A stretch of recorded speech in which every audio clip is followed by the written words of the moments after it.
नांदेडमध्ये काँग्रेसला मोठा धक्का बसला। काँग्रेसचे माजी महापौर माजी उपमहापौर भारतीय जनता पक्षामध्ये गेलेले आहेत। मंत्री बावनकुळेंच्या उपस्थितीमध्ये पक्षप्रवेश पार पडला। नांदेडमध्ये काँग्रेसला हा मोठा धक्का मानला जातोय।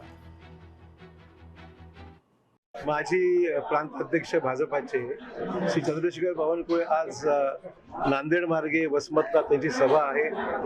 लातूर आणि इतर ठिकाणी जाणार आहेत। ते नांदेड येत असताना मंडळ अध्यक्ष आणि पदाधिकाऱ्यांच्या प्रमुख भेटी इथे त्यांनी घेतलेल्या आहेत। थोडक्यात त्यांनी महापालिकेच्या पूर्व तयारी संदर्भामध्ये काय अपेक्षित आहे याही बाबतीमध्ये सूचना केलेल्या आहेत आणि काही लोकांचे पक्षप्रवेश या ठिकाणी झालेत। आपण पाहिलं की माजी महापौर सतीश देशमुख, माजी महापौर जयश्रीताई पावडे, आमचे पावडे यांची पत्नी, हे सर्व आज आणि इतरही पदाधिकारी विकी आहे आणि बाकी यांचा आज प्रवेश झालेला आहे। त्यामुळे भाजपमध्ये येणारी संख्या निश्चितच वाढत चाललेली आहे आणि याचा संकेत आहे की वातावरण हे भाजपला अनुकूल आहे। हाच विषय आहे। मुंबईमध्ये काँग्रेस स्वबळावर लढती आज घोषणा पण केलेली आहे गायकवाड यांनी। ठीक, काँग्रेस सोबत कोणी यायलाच तयार नसेल तर त्याला पर्यायच काय शिल्लक आहे।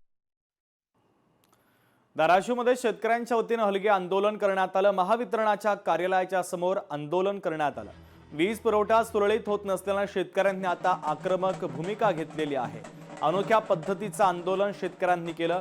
आंदोलक शेतकऱ्यांसोबत संवाद साधलाय। लोकशाही मराठीचे प्रतिनिधी काकासाहेब कांबळे यांनी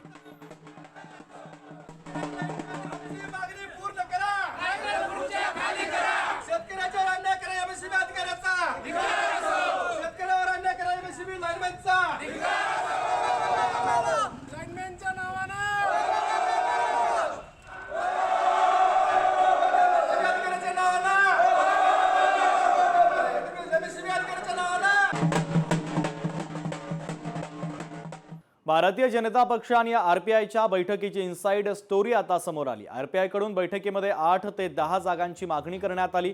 कलिना, चेंबूर, गोरेगाव, धारावी या भागातील जागांवर आरपीआयचा दावा आहे। विश्वसनीय सूत्रांनी या संदर्भात माहिती दिली। बैठकीत मंत्री आशिष शेलार, भाजप मुंबई अध्यक्ष अमित साटम उपस्थित होते, तर आरपीआय कडून नेते अविनाश मातेकर, मुंबई अध्यक्ष सिद्धार्थ कासारे, विवेक पवार यांची उपस्थिती होती। आजची बैठक भाजपचे जे प्रमुख कार्यकर्ते आहेत त्यांनी आयोजित केलेली होती आणि आम्हालाही त्या बैठकीची अपेक्षा होतीच, कारण आता निवडणुका जाहीर झालेल्या आहेत आणि आमचा पक्ष देखील निवडणुकीच्या तयारीमध्ये आहे। भाजपबरोबर आमच्या ठरलेली जी युती आहे ती युती होणारच, याच्यामध्ये काडीची शंका नाही। आणि भाजपबरोबर जागांचं जे वाटप आहे त्या वाटपांची आता इथून पुढे सुरुवात होईल।